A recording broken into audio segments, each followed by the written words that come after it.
Welcome back to Sunday Vibes 1 and oh yes, we're back in the pub. Christopher Hamill, Patrick Van Straten here to answer the questions that you've been sending in all week. The first of which comes from Alex Pickworth. He says, should we include drafts into football? As in like the NFL, NBA style American draft system, I think he's talking about here. The extent of my knowledge on this subject is Last Chance U on Netflix. Yeah, exactly. You're a bit of an NFL fan, Pato, aren't you? So why don't you explain the basic premise? What's the draft? I don't necessarily know all the ins and outs. Basically, what happens is that players aren't educated in academies in the US. They come through schools and universities, and then they can enter the draft, which basically means they're up for selection by all the teams in the league. So basically, if you finished low down in the NFL the previous season, then you will get high draft picks this season. It means you get a shot at the better players. And yeah, that's the idea, that ultimately it makes the league more competitive every season. What you can do though, of course, is trade picks. So you could trade like 2 second-round picks, you know, for a first-round pick or something. If you don't need a first-team player, you just need backups, all that kind of stuff. And it's really interesting. It means that people learn a lot more about the younger players before they come through. It means that everybody has a shot at getting new young talent. And it means that when a team selects a player, generally they really, really want that player, which means that they tend to get a lot of minutes. Of course, the problems with it are that there are loads of players coming through every single season, and a football team in the UK is much smaller than an American football team, which has like a huge number of people on the roster. 55, isn't it, usually? Yeah, it's an absolutely insane number. Whereas in the UK, you know, you've basically got a squad of like 25 max. I'd love to see it though. I think it'd be so interesting. It's almost impossible to implement because of the academy structure though, right? Like, you'd have to rip out academies and then align them with universities. And so fund it at universities. So Manchester Met would use Manchester City's academy. So would the universities become like de facto academies for the clubs? Yeah, and then you would go, obviously that would then get funded by the academy system maybe, and then you would see unbelievable levels of university game. You'd see like Marcus Rashford going to Manchester Met and then being one of the first round draft picks for who finished like 16th, 17th last season for like Swansea. Yeah, Leicester or something. Yeah, I do think the student-athlete dynamic is interesting in America. I'm not sure, because you have to get the grades before you play, right? So I'm not sure if we'd have seen some of the English greats of yesteryear, like Wayne Rooney and Paul Gazza, qualify under those rules and regulations. At such a young age, like they almost stop learning at 15. Academically anyway, because they're so focused on their football. Yeah, I mean, college. If you actually put them to university, they might work. The standards for student athletes are notoriously low. That is a problem. Yeah. But on the other hand, it is better than not going to university at all. Like, I do still think you get something from being in that environment with people who are interested in learning. I mean, in the US, they worry when players want to go into the draft after just 1 year of college. Yeah. But if players went to a year of college here, that would be a considerable upgrade. I mean, the problem we have at the moment is a load of these players, they go through academies, they get to 18, they get cut, and they've got no skills, they've got no education, because they put everything into this dream.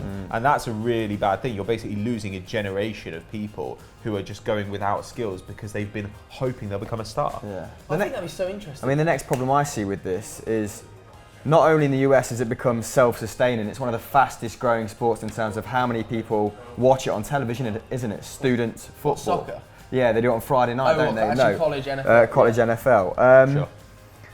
And do we have the populace to sustain that? Would the interest be there in the UK to make it profitable / self-sustaining at a minimum? I think that would all depend on sort of ticket price. I don't know how much college football teams charge for ticket price. It might well be free entries. I read an article where a student head coach in Texas was on $5 million a year, and his football team, or just the football team in general, produces $600 million a year for that college because they're one of the top. I can't remember strictly who it is, but $5 million. Well, you look at some of these colleges, you know, so like there's the University of Georgia, there's Texas A&M, there's Ole Miss. Like these universities have stadiums which are like 100,000 people. That's class. But could you imagine that, watching the Wonder Kids? I would go and watch university level sport if I could get some of like, you know, the experience of being in a stadium, actually have like a kind of professional experience rather than standing on the edge of like a muddy field watching. And also if the quality of those players was much higher. 100%. If it was somebody like Marcus Rashford, I'd definitely go and watch, you know, like London Met take on like SOAS. I think that'd be really fun. Interesting. I think you would have to, like you said there,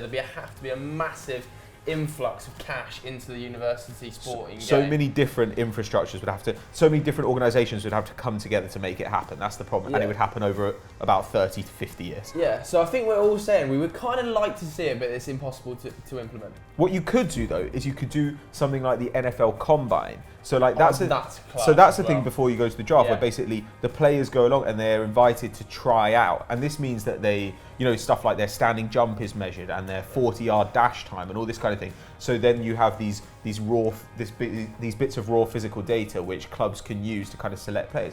I would love to know how fast all the players coming into the Premier League are. I'd love to know what their actual physical abilities are. I think that'd be amazing. The data on show in the NFL is immense. When It's you so when you good. watch, I'll go back to Last Chance U. Yeah, I know. How they're a college football team and they have 6 full-time members of staff, 2 people on their digital production team. It's So good. It's bigger than Team FD. They have a full-time guy who's Not just the hard. commentator for their junior college football team. That's Right. his mentor. And most importantly, they've got a fan that just barks. It's He incredible. he roars. The He's big like dog. A lion. I love that guy. What a weirdo. Arvid Silvan as the next one. He says, who is the biggest dark horse in the next season's Champions League? Now, there are some good names here. RB Leipzig I've got written down. Roma. Potentially Tottenham Hotspur. Could they improve on last season's shambolic showing? Their squad is extremely thin, though. They'd definitely be my pick. I mean, they've got the first. Really?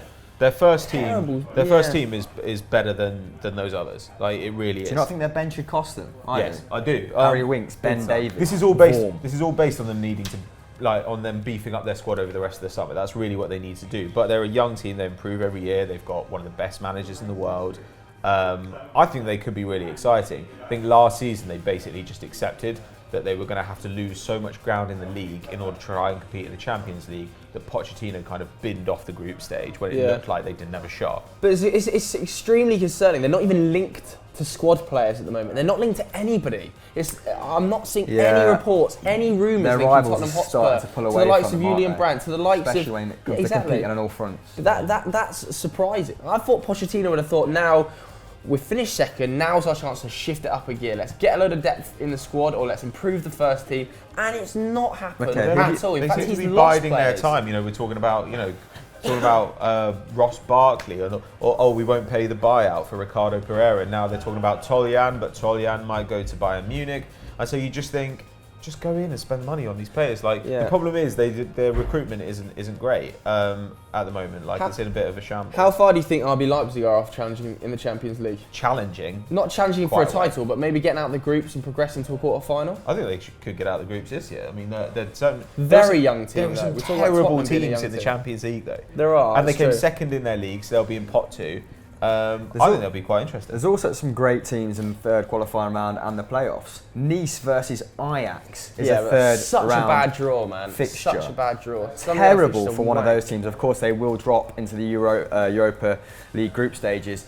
Probably like Celtic, who drew with Rosenborg last night. Didn't have a recognised striker up front. Now I've got to go away, and our away record is terrible. Yeah, you'll lose that. But What about Hush Man your United? mouth. Just throw Man Let's United move out on. there. oh, What Man about United, dark horse. When has a dark horse ever been synonymous with spending 150 million? But I only say dark horse because they've not even remotely challenged for a Champions League in 4 or 5 years. One thing is for sure, if we get to the Champions League, Celtic will get United and Barcelona in a group. Yeah, Nailed on. almost nailed on. Mourinho's setup does lend itself quite well to doing well in multiple competitions because it's much less taxing than the pressing systems of Liverpool and Spurs. Yeah. He's happy to play a more conservative defence and hit on the break, and you'd especially imagine he's happy to do that. Now he's got Mkhitaryan and Lukaku, who will be devastating on the break next season. Yeah, agreed. What you don't want is to get sucked into a situation where you have the ball all the time and Man United are sitting deep because they'll just pick you off. United also have a really strong squad as well, don't they? Yeah. Mata, Martial, Jesse Lingard on the bench, and that's just attacking wise. Yeah, I think as well, it's a at really the back, healthy you've got situation 5 to be in. centre-backs. There's just a couple areas that need improving defensive midfield and potentially on the wing, but Yeah. we're not going to go into that now. But I think maybe Man Full-back spots, United, maybe Man United could challenge in a quarter-final sort of area. I don't think they've got the quality to go much further than that. Personally, I'd love to see Napoli or Roma go a little bit further in the competition. I think they've been playing superb football for the last 5 years. True. Massive fan of Spalletti's Roma. but they have lost Salah, haven't they? Yeah. I think Mahrez would be a worthy replacement. Not sure his Downgrade, output would be as high as Salah's last season. But Sarri also playing great football year in, year out with Napoli. They've pretty much kept that forward trident, haven't they? Yeah. Signed a couple of them down on new long-term deals. So maybe next year will be their year. Here's to hoping it's not just, Juve, Real Madrid, Barcelona, Bayern. Yeah, agreed. But who do you think could be the dark horses in this year's competition? Let us know in the comments below. Gokul Govind has the next question, probably pronounced that wrong, but get over it. Which transfer do you think has been the best value for money this window? Interesting question. I'm kicking it straight off with Leo Bonucci. £35 million for one of the world's best central defenders. I don't think you can beat it. It's an outrageous bit of business. He was going to be Juventus' skipper this season, I think, or at least next year. And AC Milan have poached him from under their noses. And at that price, I can't believe Juventus dealt. I think if that was a Premier League team going in, he's a 60 to 70 million pound central defender. Well, that's what Chelsea were willing to pay last season, weren't they? Exactly. It's I don't want to unbelievable. wax lyrical for too long about AC Milan's dealings because we did it on Continental Cup, Yeah, didn't true. we? But they have had an incredible summer. Kessié, I think, in particular, is going to bring an awful lot to that team. A lot of steel to that team. They've got Locatelli, they've got Suso, Bonaventura, all players with attacking flair and an eye for goal. But Kessié can anchor that midfield, and for 25 million? Yeah. From one of their direct rivals as well. Atalanta have been a formidable force the last couple of years. I think that's fantastic business. What about you, Patrice? Well, there are people like Yuri Tielemans, and that seems like a what a bargain move to that me. is, yeah. It really does. I'm obviously Kolasinac going to Arsenal on a free. You can't really argue with that. As long as his knee doesn't blow out, it's hard to see how that won't be value for money. Yeah. Dani Alves to PSG, though I think he's getting past it a little bit now. But Dani Alves to PSG, I would say that is as well one of the moves this time. On a free, the guy, if you actually said, do you think the guy went backwards last season? I don't think he got any worse last season. And he's ageing really well. He has got worse in the sense that he can't be a fullback who runs the length of the pitch anymore. But the PSG need that in League One. Are they going to play him as a winger though? Like Juve got the most out of him last season by sometimes just playing him as a winger because they knew he couldn't go both ways. So PSG are going to have to figure out what they want out of him. Is it defensive power or is it attacking power? And I kind of think you want attack out of it. True. Let's not forget that they have Serge Aurier as well, who is one of the best. I think they want to get rid of him in though. European football because he's trouble. Yeah, he's an absolute nightmare. I mean, if Manchester United could get him, I honestly think he could be one of the best fullbacks. But I think United in can't Europe, get him. should he sort out his head? I read an article that United can't get him because there's like a 60 to 70% chance that he wouldn't be able to play football in this country after the assault on the police officer. Oh right. Because obviously he couldn't travel to play Arsenal because he was banned from entering the country. Interesting. Didn't know that. After his criminal Every record. day's a school day. So there. whether or not he could actually join a Premier League team, it's similar that he might not be able to leave for certain other countries in Europe because of his criminal record. So he might be a bastard to sell basically. If they're going to sell him, they're going to have to take a cut price. Right. Interesting. But you are right, he's a talented footballer. I've also got written down here the likes of Pascal Gross to Brighton. I know you're a big fan of, aren't you? Morata? See the guy who had a tremendous output in the Bundesliga last season? He's been really good over the last few seasons, like good high key pass levels. He's not going to set the world on fire, but he's better than you'd expect Brighton to be able to get. He would have been a good backup. He would have been a good replacement for, say, Gylfi Sigurdsson at Swansea, I think. Wagner has that knowledge of German football, doesn't it? That could be a steal. What about Morata, Pater? You know what? I 58 million I've got written down. Last week I thought it was 80. Did you say Gross went to Brighton? Yeah. Oh right, okay. It's not Wagner then. Carry on. I know that a lot of people are going to think that Morata's really expensive, but I think that's a steal for a player of his age with his record. And a player who Conte clearly really wanted, regardless of what people try and claim. Yeah. He's a fantastic player, and we were originally talking in the transfer window of 80 to 90 million pounds for him. He goes for 58 now. It's hard to argue with that. What about Javier Hernandez, lads? Because there's going to be people in the comments right now saying Javier Hernandez. Fees low, wages. He's apparently on £140,000 a week. More not than a bad signing, but another short to mid-term solution for a West Ham side who have signed 31 strikers since 2010, is it? Yeah. 20 of them scoring 3 goals or fewer. It stinks of more short-termism by West Ham. I don't think they're going to get any more than 2 years out of him. Whether or not a player like him fits well into their system either has that's to be debated. We spoke to Tony Cottee last week, and he thinks that if you play Hernandez next to Andy Carroll, then you're going to get the best out of him, which would be interesting to see. I'm not entirely sure you can be reliant on Andy Carroll. The guy's not played consistently for a number of years now. The best thing I can say about this is it's not the worst piece of business that West Ham have conducted in recent memory. It's not I hard, mean, though. it's already better than Andre Ayew. It's probably better than Arnautovic. It's definitely better than Arnautovic. Definitely I better. don't mind Arnautovic all that 25 much. million, It's 120k it's far a week. too much money, but I don't mind Arnautovic as if they play him as a striker instead of Carroll. That's what you got to do. Well, you can't play him on the wing. He's an AMC, right? He got I think 6 he's goals, 5 assists last I season. think he's I think like he's a a daily strike- I An think he's a okay striker now. contribution for a Stoke side who I think their top goal scorer is probably Walters, who they've sold to Burnley. You are right though. I think the West Ham's transfer dealings are so short term. Like you look at the players they're signing this year. Hernandez is 29, I think, in September. You look at Arnautovic, I think he's 28, is he? I believe 27, 28. You look at Joe Hart, 30. Zabaleta, 32. Last season we go to the likes of Arbeloa joining the club at 33. Yeah. It just is ridiculous. What has happened to the West Ham of yesteryear that had a tight academy that was producing players every single season? That's completely dried up. I can't remember the last time a West Ham academy player other than Reece Oxford joined the team, and he's been let go this season to Mönchengladbach. On loan. Yeah, on loan. But it's just insane. I don't know where their business acumen is going. Like David Gold and David Sullivan, aka the Dildo Brothers, they're just spunking money up the wall like it's a Victoria's Secret shoot. It's embarrassing. I mean, He's spunked in a Victoria's Secret shirt. Victoria's a bit Secret's weird classy, one. mate. it's not really. But like, you just think like, my issue with it isn't necessarily that it's only going to make them better for the short term. My issue is actually that it's going to make them worse in the long term. Exactly. Like in 3 years' time, they're going to have a guy who's earning 140k a week. They're not going to be able to sell him because why would he go somewhere where they're going to pay him half that? Maybe Exactly. He's just going to sit on the bench, take his money. They'll get nothing out of him. They won't have any money to buy a new player. It's like Jose Font. Why did they sign 33-year-old Jose Font last summer? Who cares? It's insane. Because, I mean, we saw how they struggled at the tail end of last season. They're just plugging holes, aren't they, everywhere? Yeah. They signed 11 players last season. My question is, what are West Ham's ambitions? What ambitions do they harbour? Are they trying to get a Europa League spot? Would they be happy with a cup run? Because they're spending inflated amounts on players who are approaching 30. You think, as you say, the long term would dictate they go back to the academy. We talked about Chelsea But and why are the they not state of doing their it? academy. Why aren't they trying to pick up younger players and develop them and maybe becoming a bit of a selling club but with a bit more business acumen? Don't know. West Ham fans, you let us know. Please let us know. We're clueless. Where's the next Rio? Where's the next On that Lampard? now. It's f***ed. Final question comes from Exile. He says, which is the most aggressive footballer you have seen play the game? Oh, there's only one man.